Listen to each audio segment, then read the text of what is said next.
Ikatlong kabanata. Kung ang isang babae ay hiniwalayan ng kanyang asawa, at ang babaeng ito ay mag-asawang muli, hindi na siya dapat bawiin ng kanyang unang asawa, dahil magpaparumi ito ng lubos sa inyong lupain. Kayong mga taga-Israel ay namumuhay na parang isang babaeng bayaran. Marami kayong minamahal na mga Diyos-Diyosan. Sa kabila ng lahat ng ito, tatawagin ko pa rin kayo na magbalik sa akin. Ako ang Panginoon, ang nagsasabi nito. Tingnan ninyo ang matataas na lugar, kung saan kayo sumasamba sa inyong mga Diyos-Diyosan. May mga lugar pa ba roon na hindi ninyo dinungisan? Pinarumi ninyo ang lupain dahil sa kasamaan ninyo. Para kayong babaeng bayaran na nakaupo sa tabi ng daan at naghihintay ng lalaki.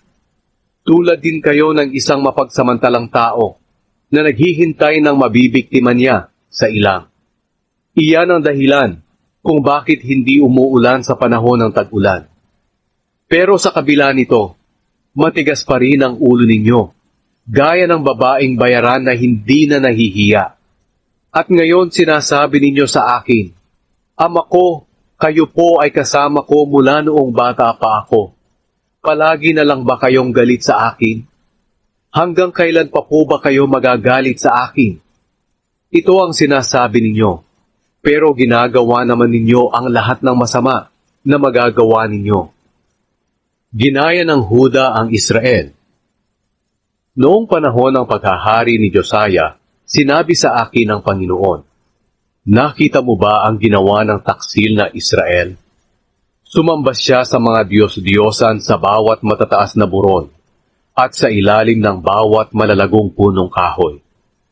Para siyang babahing nangangalunya. Akala ko pagkatapos niyang magawa ang lahat ng ito, babalik na siya sa akin. Pero hindi siya bumalik. At nakita ito ng taksil niyang kapatid na walang iba, kundi ang Huda. Hiniwalayan ko ang Israel at pinalayas, dahil sa pangangalunya sa pamamagitan ng pagsamba sa mga Diyos-Diyosan. Pero sa kabila nito, nakita ko ang taksil niyang kapatid na Huda ay hindi man lang natakot. Nangalunya rin siya sa pamamagitan ng pagsamba sa mga Diyos-Diyosang bato at kahoy. Kaya dinungisan niya ang lupain. Hindi siya nababahala sa pagsamba sa mga Diyos-Diyosan. At ang pinakamasama pa, hindi taos-pusong bumalik sa akin ang taksil na Huda. Pakunwari lang siya na bumalik sa akin. Ako ang Panginoon, ang nagsasabi nito.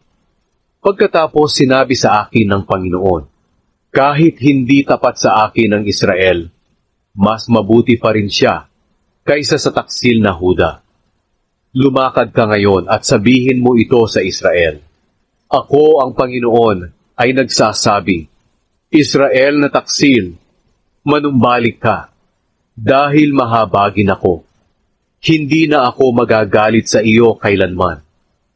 Aminin mo lang ang iyong kasalanan na naghimagsik ka sa akin, ang Panginoon na iyong Diyos, at sumunod ka sa ibang mga Diyos sa pamamagitan ng pagsamba sa kanila, sa ilalim ng bawat malalagong punong kahoy. Aminin mo na hindi ka sumunod sa akin. Ako ang Panginoon, ang nagsasabi nito. Sinabi pa ng Panginoon, magbalik na kayo, kayong mga suwail na mga anak, dahil akin kayo. Kukunin ko ang isa o dalawa sa inyo, mula sa bawat bayan o angkan, at dadalhin sa Israel. Pagkatapos bibigyan ko kayo ng pinuno na gusto kong mamumuno sa inyo na may kaalaman at pangunawa.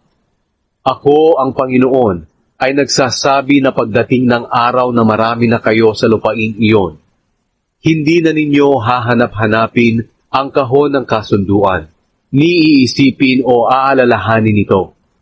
At hindi na rin ninyo kailangang gumawa pa ng panibago nito. Sa panahong iyon, tatawagin niyo ang Jerusalem na trono ng Panginoon. At ang lahat ng bansa ay magtitipon sa Jerusalem para parangalan ang pangalan ng Panginoon. Hindi na nila susundin ang nais ng matitigas at masasama nilang puso.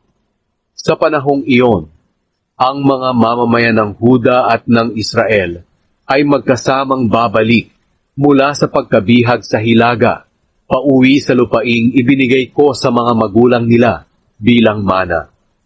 Ako mismo ang nagsasabi, natutuwa ako na ituring kayong mga anak ko at bigyan ng magandang lupain na pinakamagandang pamana sa buong mundo. At akala ko'y tatawagin ninyo akong ama at hindi na kayo hihiwalay sa akin. Pero kayong mga mamamayan ng Israel ay nagtaksil sa akin, tulad ng babaeng nagtaksil sa asawa niya. Ako ang Panginoon ang nagsasabi nito. May naririnig na mga ingay sa itaas ng bundok. Nag-iiyakan at nagmamakaawa ang mga mamamayan ng Israel dahil naging masama ang kanilang pamumuhay at kinalimutan nila ako, ang Panginoon na kanilang Diyos. Kayong mga naliligaw kong anak, manumbalik kayo sa akin at itutuwid ko ang inyong kataksilan. Sumagot sila, Opo, lalapit po kami sa inyo dahil kayo ang Panginoon naming Diyos. Talagang mali po ang pagsamba namin sa mga Diyos-Diyosan sa mga bundok. Sa inyo lamang ang kaligtasan ng Israel, Panginoon naming Diyos. Mula po sa kabataan namin, ang mga nakakahiyang Diyos-Diyosan ang nakinabang sa mga pinaghirapan ng mga ninuno namin, ang mga hayop at anak nila. Dapat nga po kaming magtago dahil sa hiya, dahil kami at ang mga ninuno namin ay nagkasala sa inyo, Panginoon naming Diyos. Mula sa kabataan namin hanggang ngayon, hindi po kami sumunod sa inyo.